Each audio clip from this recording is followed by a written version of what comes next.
Представете си един хищник в джунглата, който се движи безшумно и грациозно.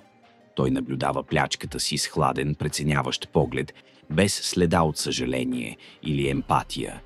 Целта му е ясна – да задоволи нуждите си, без значение от последствията за другите. Това е сякаш вътрешният свят на психопата. Той може да се появи сред нас като очарователен съсед, успешен колега или дори харизматичен лидер. Той знае как да каже правилните неща, да хвърли закачлива усмивка и да спечели доверието ви.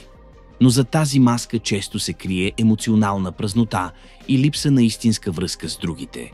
Представете си, че споделяте с него радост или тъга.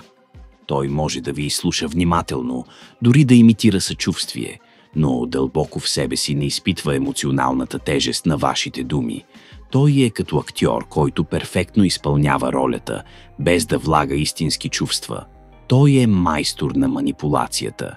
Той може да използва чара си, лъжите си и дори заплахите, за да постигне това, което иска.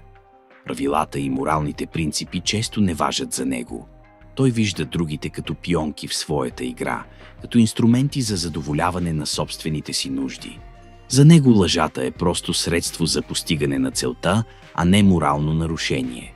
Той може да измисля сложни истории с лекота и да ви гледа право в очите, докато ви заблуждава. Когато бъде хванат в лъжа, той рядко изпитва угризения или срам, а по-скоро се опитва да излезе от ситуацията с нови лъжи или обвинения към другите. Той често търси силни усещания и може да се впуска в рискови поведения, без да мисли за последствията.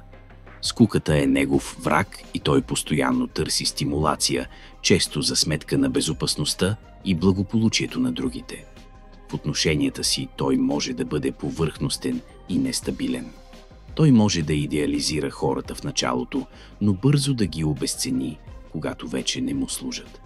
Истинската близост и емоционална връзка са му чужди, така че психопатът може да се движи сред нас, невидим и неразбран. Той е като хищник, който умело се слива с пейзажа, докато не нанесе своя удар. Неговата липса на емпатия и склонността му към манипулация го правят опасен, а способността му да прикрива истинската си същност го прави още по-труден за разпознаване. Разбирането на тези тъмни черти може да ни помогне да бъдем по-бдителни и да се предпазим от неговата хладна преценка и безмилостни действия. Надявам се, че това видео ви е било полезно. Ако е така, моля, харесайте го и се абонирайте за канала ми, за да получавате известия за нови видеа. Споделете го и с приятелите си.